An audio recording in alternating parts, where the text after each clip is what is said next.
Hello everyone, আমি অনামিকা। সকলকে স্বাগত জানাই আমার নতুন আরেকটি ব্লগে। তো আজকে অনেক ভোরে ঘুম থেকে উঠেছি, উঠে একটু বাইরে এসে দাঁড়িয়ে রয়েছি। অনেক দিন ভোরে ঘুম থেকে ওঠা হয় না, তো জন্য বাইরেটা কীরকম লাগছে সেটাই দেখতে এলাম। তো আসলে আজকের থেকে বাপনের ডে ডিউটি শুরু, তো সেই কারণেই আজকে তাড়াতাড়ি ঘুম থেকে উঠতে হয়েছে। এবার রান্না করে ওর খাবারটা গুছিয়ে দেবো। তো এইদিকে আমি কড়াইতে তেল গরম করে নিয়েছি, আর ওতে ফোড়নের মধ্যে দিয়েছি জিরে আর শুকনো লঙ্কা আর তেজপাতা দিয়ে একটা বড় গোটা টমেটো দিয়ে দিয়েছি কুচি করে, আর দিয়ে দিয়েছি আদা বাটা আর কাঁচা লঙ্কা। আর এবার যে যে মশলাগুলো দিতে হয় আর কি, বেসিক মশলা যেগুলো, মানে জিরে গুঁড়ো, নুন, হলুদ এগুলো দিয়ে দিয়েছি। আর ওতে আমি একটু দেবো কাশ্মীরি লঙ্কার গুঁড়ো, মানে আর কি একটু কালার আনার জন্য।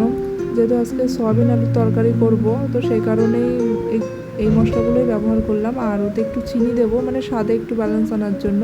তো এগুলো দিয়ে একটু ভালো করে নাড়াচাড়া করে নিয়ে যে একটু গরম জল করে রেখেছিলাম, সেই গরম জলটা ওর মধ্যে দিয়ে দিলাম।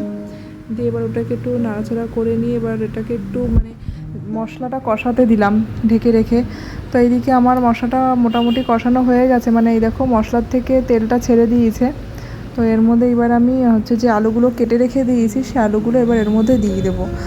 আর আমি সয়াবিন জলে সিদ্ধ করিনি আগের থেকে, সয়াবিনটা আমি নর্মাল জলেই ভিজিয়ে রেখে দিয়েছিলাম। তো সেই সয়াবিনগুলো ওর মধ্যে দিয়ে দেবো, দিয়ে এবার সয়াবিন দিয়ে আলু দিয়ে ভালো করে এটাকে কষিয়ে নেব। দিয়ে এবার এই যে সয়াবিন আলু যে কষাচ্ছি, তো এটাকে এবার ঢাকনা দিয়ে ঢেকে দেবো। তাহলে কি হবে, একটু সয়াবিন আলুটা একসঙ্গে কষলো, আর এইদিকে সয়াবিনের মধ্যে একটু মশলাপাতি যা আছে সেগুলো একটু ঢুকেও যাবে।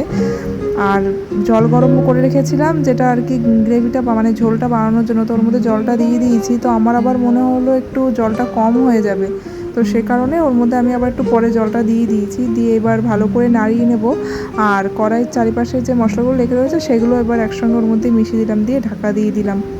এবার এইদিকে আমি আবার পাশে আর একটা কড়াইতে তেল গরম করতে দিয়েছিলাম, দিয়ে এর মধ্যে যে উচ্ছেগুলো কেটে রেখে দিয়েছিলাম গোল করে, সেই উচ্ছেগুলো দিয়ে দিলাম। মানে আর একটু উচ্ছে ভাজা করে দেবো, সয়াবিন আলুর তরকারি আর এইদিকে উচ্ছে ভাজা, আর পরে আর একটা তরকারি করব। তো এইদিকে আমার সয়াবিনের তরকারি হয়ে গেছে, সয়াবিন আলুর তরকারি, তোর মধ্যে একটু গরম মশলা দিয়ে ওটা ব্যাস ঢেকে রেডি করে রাখলাম। আর এইদিকে যে তরকারিটা একটা করবো বলেছিলাম, সেটা হচ্ছে এই কাঁকরোল, কুমড়ো মানে মিষ্টি কুমড়ো, পটল, আলু দিয়ে একটা তরকারি, তো একটা পাঁচমিশালি তরকারি। তো এই তরকারিটাও করে নেব, মানে এই 3 রকমই আজকে করব। তো এর মধ্যে এবার দিয়ে দেবো হলুদ গুঁড়ো, নুন, আর জিরেটা আমি পরে দিয়েছিলাম, ওটা দেখানো হয়নি তোমাদের। আর আদা বাটাটাও তো ওর মধ্যে দিয়ে দিয়েছি, দিয়ে মিশিয়ে ওটাকে ঢাকা দিয়ে রেখে দেবো। দিয়ে জল ঢেলে এই দেখো আমার তরকারিটাও রেডি হয়ে গেছে। আর এদিকে বাপনের টিফিনগুলো মানে গুছিয়ে দিলাম, আর ওকে একটু এই খেজুর আর বাদামটা দিয়ে দিলাম, তো খেয়ে চলে গেছে। আর আমি এইদিকে ঘর বাড়ি পরিষ্কার করে নিয়েছি, নিয়ে এবার স্নান করে আমি জামা কাপড়গুলো মেলে নিচ্ছি। তো এবার তারপরে আমি পুজো দিয়ে লাঞ্চটা করে নেব।